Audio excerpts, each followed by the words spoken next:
बेटी की शादी हुई, बहू आई है, तिजोरी की चाबी बहू के हाथ में, माता पिता का कोई सम्मान नहीं। घर का कोई बड़ा काम कराएंगे, भाई को नहीं पूछेंगे। यहां भागवत स्पष्ट लिखा है, शाल को बुद्धिदायक है। अपने ससुराल से साले साहब को बुलाएंगे, भाई को नहीं पूछेंगे। हाँ। एक बात कहूं मैं आपसे, जीवन में सुमति ने प्रवेश किया है, कुमति ने प्रवेश किया, कब पता चलेगा? जब अपना पराया लगने लग जाए और पराया अपना लगने लग जाए, समझ लेना आपके जीवन में कुमति ने डेरा डाल लिया है। हाँ। एक बार बद्रीनाथ धाम में नारद जी का आगमन हुआ। श्रीमन नारायण नारायण नारायण, श्रीमन नारायण श्रीमन नारायण नारायण नारायण, श्रीमन नारायण ओ श्रीमन नारायण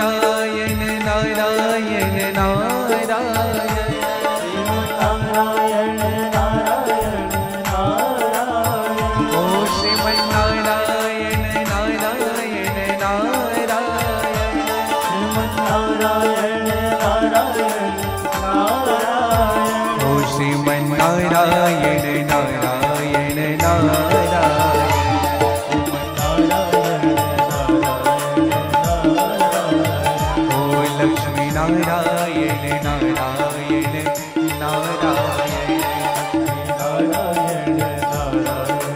नारायण नारायण नारायण। नारद जी महाराज बड़े तीव्र गति से जा रहे थे। सनत कुमार ने नारद जी को देखा।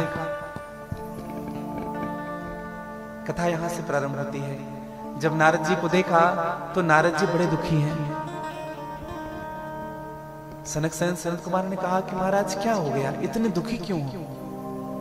कभी कभी देखिएगा कुछ लोग समाज में ऐसे होते हैं जिन लोग निरंतर हंसी मजाक करने वाले होते हैं। हाँ, कुछ न कुछ कॉमेडी करते रहते हैं, और जब वो वही व्यक्ति जब मौन हो जाता है ना, तो उस दिन बड़ा अटपटा लगता है, अजीब लगता है, ये चुप क्यों हो गया? बहुत ज्यादा बड़बड़ बोलने वाला व्यक्ति जब चुप हो जाता है ना, तब सोचता है व्यक्ति ये कैसे हो गया। नारद जी से पूछा, बोले महाराज आपको देख करके सब सुखी होते हैं, आप ही दुखी रहोगे तो कैसे चलेगा? क्या हो गया बताओ। कथम ब्रह्मदीनम मुखा कुतसिंतो तुरु भवात, क्यों रो रहे हो? त्वरितम गम्यते कुत्र कुतस्य गमनम कारणम, बताइए महाराज क्यों रो रहे हो? नारद जी ने कहा कि महाराज मैं क्या बताऊं, मैं पृथ्वी को सर्वोत्तम माना, पृथ्वी को सर्वोत्तम मान करके मैं गया। अहम तो पृथ्वी या तो ज्ञात्वा सर्वोत्तम मामिमे, पुष्करम च प्रयागम च काशी गोदावरी तथा। मैं पृथ्वी को सर्वोत्तम मान करके गया, लेकिन मुझे शांति नहीं मिली महाराज, पृथ्वी में कहीं शांति नहीं मिली। सनत कुमार ने कहा पृथ्वी में गए कहां थे? नारद जी ने कहा मैं दिल्ली मुंबई नहीं गया था घूमने। पुष्करम च प्रयागम च काशी गोदावरी तथा, पुष्कर गया, प्रयाग गया, काशी गया, गोदावरी गया, तीर्थ गया, शांति नहीं मिली। मैंने फिर मन में विचार किया मुझे संतों के पास शांति मिलेगी। तो संतों के पास जब मैं गया शांति की तलाश में, तो मेरे मन में और क्रांति मच गई। क्यों? पाखंड नितरह संत, संत भी पाखंड में डूबे हुए हैं। पाखंड का आशय क्या भैया? पापस्य खंडः पाखंडः, पाप का जो खंड हो वही पाखंड है। ये आश्रम किसके हैं? ये 5 मंजिला भवन किसका है? त्यागी जी महाराज के। ये इतना हल्ला कहां मच रहा है? मौनी बाबा के आश्रम में। ये बच्चे किसके हैं? ब्रह्मचारी जी महाराज के। ये पाखंड नहीं तो और क्या है? और एक बताऊं मैं आपको एक दृष्टि, पहले संत जितना त्यागी होता था उतना श्रेष्ठ होता था। जितना त्याग में जीवन बीतता था उनका उतना श्रेष्ठ होता था। लेकिन आजकल हमारी भावनाएं बदल गई है। संत जितना वैभवशाली है, जितना संपन्नशाली है, उतना श्रेष्ठ है। हाँ। फिर मैंने विचार किया, महाराज मुझे गृहस्थ के पास सुख मिलेगा, लेकिन गृहस्थ के पास भी जाकर के मुझे सुख नहीं मिला। जब से बेटी की शादी हुई, बहू आई है, तिजोरी की चाबी बहू के हाथ में, माता पिता का कोई सम्मान नहीं। घर का कोई बड़ा काम कराएंगे, भाई को नहीं पूछेंगे। यहाँ भागवत स्पष्ट लिखा है, शालको बुद्धिदायक है। अपने ससुराल से साले साहब को बुलाएंगे, भाई को नहीं पूछेंगे। हाँ। एक बात कहूं मैं आपसे, जीवन में सुमति ने प्रवेश किया है, कुमति ने प्रवेश किया, कब पता चलेगा?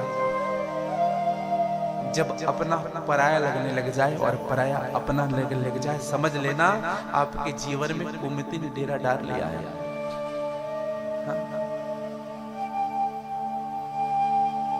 समझिएगा, जीवन में जहां सुमति तहां संपत्ति नाना, और जहां सुमति है वही संपत्ति है, और जहां कुमति है वही विपत्ति आएगी।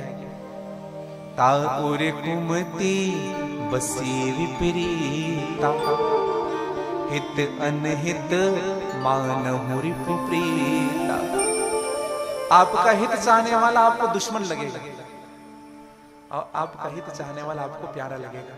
समझ लेना, आपके जीवन में कुमति ने प्रवेश कर लिया है। नारद जी ने कहा, महाराज मुझे शांति नहीं मिली, कल मल गसे धर्म सब लुप्त भय सदग्रंथ। ऐसा कलयुग आ रहा है महाराज। तुलसीदास कह गए सभी से, ऐसा कलयुग आएगा, पंडित जन तो मौन रहेंगे, मूर्ख मौज उड़ाएगा, अभिमानी आडंबर वाला संत यहाँ कहलाएगा, झूठ बोलकर जो खुश करता वक्ता वही कहलाएगा। सच्चे के सब दुश्मन होंगे, मूर्ख मौज उड़ाएगा। तुलसीदास कह गए सभी से, ऐसा कलयुग आएगा। धन को हरने वाला भाई बुद्धिमान कहलाएगा, उल्टी सीधी बातें जो करे वक्ता वही कहलाएगा। भक्ष अभक्ष को जो नहीं जाने वो जन पूछा जाएगा, बाप बेटा का दुश्मन होगा, नारी के गुण गाएगा।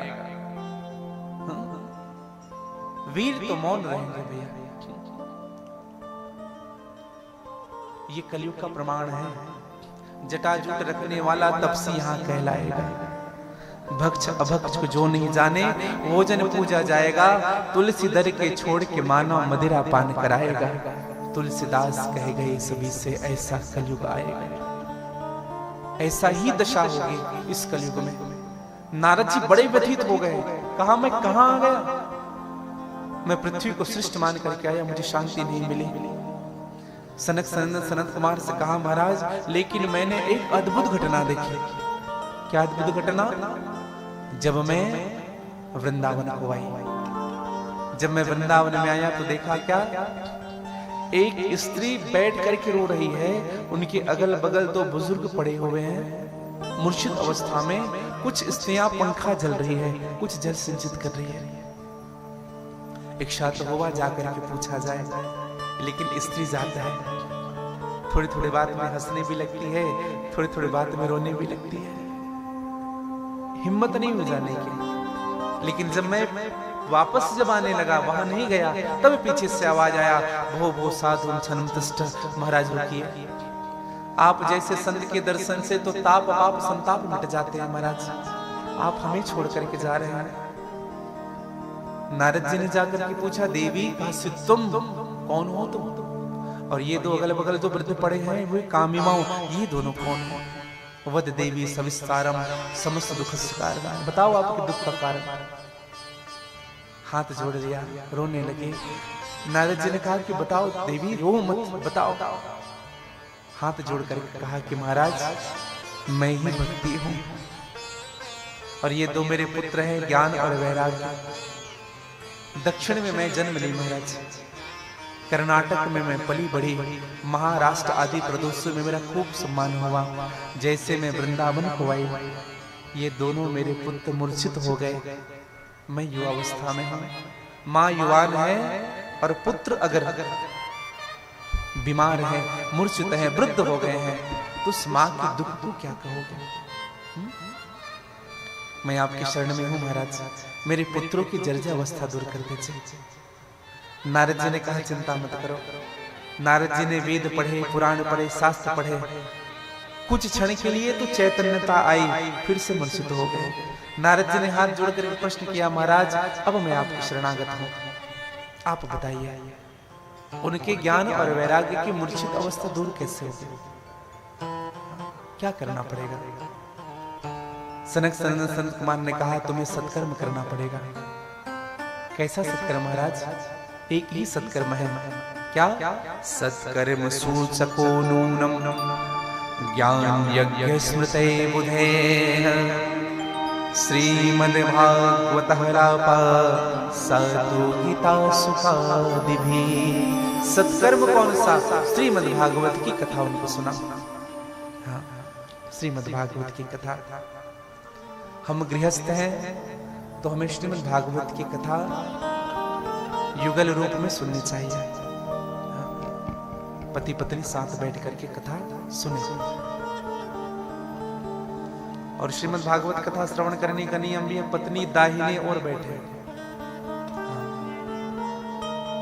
जैसे कई लोग प्रश्न नहीं करते, वाम भागी होती है पत्नी यहाँ, ये नियम है भागवत जी का। जैसे आप लोग बैठे हुए हैं, दाहिना ओर बैठे। और कथा प्रारंभ हुई है। कहाँ कथा हुई है? हरिद्वार में। अच्छा, चर्चा कहाँ चल रही है? कहाँ चर्चा हो रही है? संवाद कहाँ हो रहा है? बद्रीनाथ में। हाँ, अभी तो हमने कहा ना, विशालाक्ष बद्रीनाथ में नारद जी महाराज चल रहे हैं। कहाँ हो रही चर्चा? बद्रीनाथ। हाँ, थोड़ा ध्यान रखिएगा। बद्रीनाथ में कथा हो रही है। और कथा चर्चा बद्रीनाथ में, कथा होनी कहाँ है? हरिद्वार में। अच्छा, बद्रीनाथ से जब नीचे उतर करके आएंगे तब हरिद्वार है। बद्रीनाथ में कथा क्यों नहीं हुई? हरिद्वार में ही कथा क्यों किया? हाँ, देखो बद्रीनाथ में देखो कथा करने में कब आनंद आता है, कब अच्छा लगता है? जब दो चार लोग रहे, कथा सुनने वाले रहे, तब कथा करने में सुख मिलता है। अतः कथा करने में जब सुख कब मिलता है? जब श्रोता कथा सुने। सुनने वाले भी कई प्रकार के मिलेंगे। कुछ लोग कथा में आएंगे, अच्छा कुछ लोग पंडाल ही देखने आते हैं, कुछ लोग प्रसाद देखने आते हैं। कई बार ऐसा होता है। एक जगह हमारी कथा हो रही थी, तो पहले दिन हलवा बटा, अब दूसरे दिन भी हलवा बट गया, तो दो चार लोग वो थोड़ा चेंज करना चाहिए। हमने कहा कथा सुनने आए हो हैं? अच्छा, दो प्रकार के श्रद्धालु मिलेंगे आपको संसार में। एक वो जो भगवान की भक्ति से जुड़ते हैं।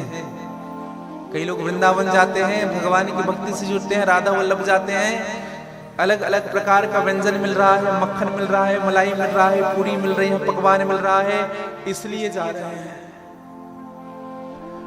और दूसरे नंबर का भगत वो होता है जिनको सूखी रोटी भी मिलती है तो भी वो प्रतिदिन जाता है।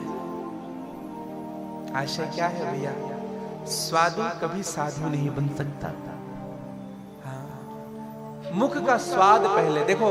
भगवान की भक्ति जब हम करने के लिए आगे बढ़ते हैं ना, गुरुदेव भगवान कहते हैं बेटा सबसे पहले स्वाद को खत्म करो। स्वाद को।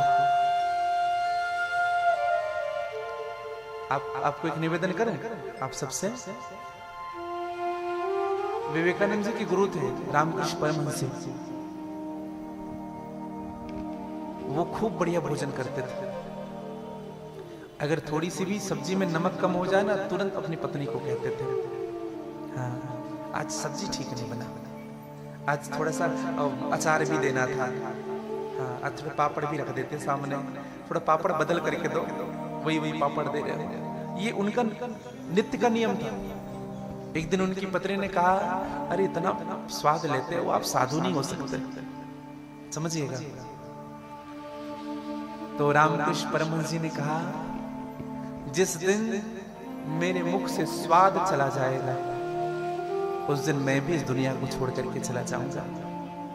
मैं इसी स्वाद के कारण जी रहा हूं। और एक विशेष बात कहूं मैं आपसे, रामकृष्ण परमहंस जी एक दिन भोजन किए, और भोजन जब वो किए बाद में उनकी पत्नी ने भोजन की तो दाल में नमक नहीं था। उन्होंने तुरंत विवेकानंद जी को फोन किया, बेटा तुम जल्दी आ जाओ, तुम जल्दी आ जाओ, ज्यादा दिन नहीं रहेंगे स्वामी जी। विवेकानंद जी आए हैं और छठवें दिन जब आए, उसके छठवें दिन विवेकानंद जी की गोद में ही रामकृष्ण परमहंस जी ने अपने देह को छोड़ दिया। कहने का मतलब क्या है? स्वाद हट गया। दोनों चीजें हैं। अगर स्वाद हट गया तो संसार से विरक्ति मिल गई, अब संसार में रहना नहीं है।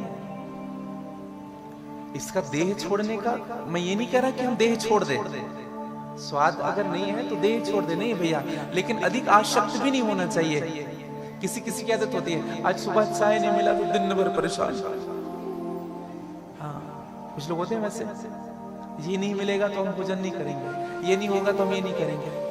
नहीं भैया, जीवन में साधन को इतनी हावी मत बनाइए कि नहीं मिलने पर आप दुखी हो जाओ। आदत नहीं होनी चाहिए किसी चीज की व्यक्ति के जीवन में। और जो व्यक्ति किसी चीज की आदत नहीं होती ना, उनको एक ही चीज की अगर आदत हो रही है तो एक बात समझिएगा, वह व्यक्ति सदैव दुखी रहेगा। तो मैं निवेदन करूं, भगवान की कथा बद्रीनाथ में नहीं हुई, भगवान की कथा हुई हरिद्वार में। बद्रीनाथ में कथा क्यों नहीं हुई? अभी तो बद्रीनाथ का रोड बढ़िया बन गया है, पहले कहाँ था? आप लोग पुराने कभी बद्रीनाथ गए होंगे तो बड़ी मुश्किल होती थी जाने में। हमारी दादी जी बताती थी कि बेटा जब बद्रीनाथ जाते थे ना, तो जब जाने वाले जो बद्रीनाथ होते थे ना, जाने वाले, उनकी जब लोग विदा करते थे तो गले लग लग करके रोते थे। क्यों रोते थे? बड़ा कठिन रास्ता है, ये बच करके आ जाए तो बढ़िया है। इसलिए ना जीवन में अंतिम यात्रा बद्रीनाथ की होती थी। आजकल यात्रा बढ़ गया है सबका। बद्रीनाथ में कथा उपयुक्त नहीं था, क्योंकि स्थान उपयुक्त नहीं थे, व्यवस्थाएं उपयुक्त नहीं थी, इसलिए हरिद्वार में कथा हुई। और हरिद्वार है क्या? गंगा नदी का पवित्र पावन तट है हरिद्वार।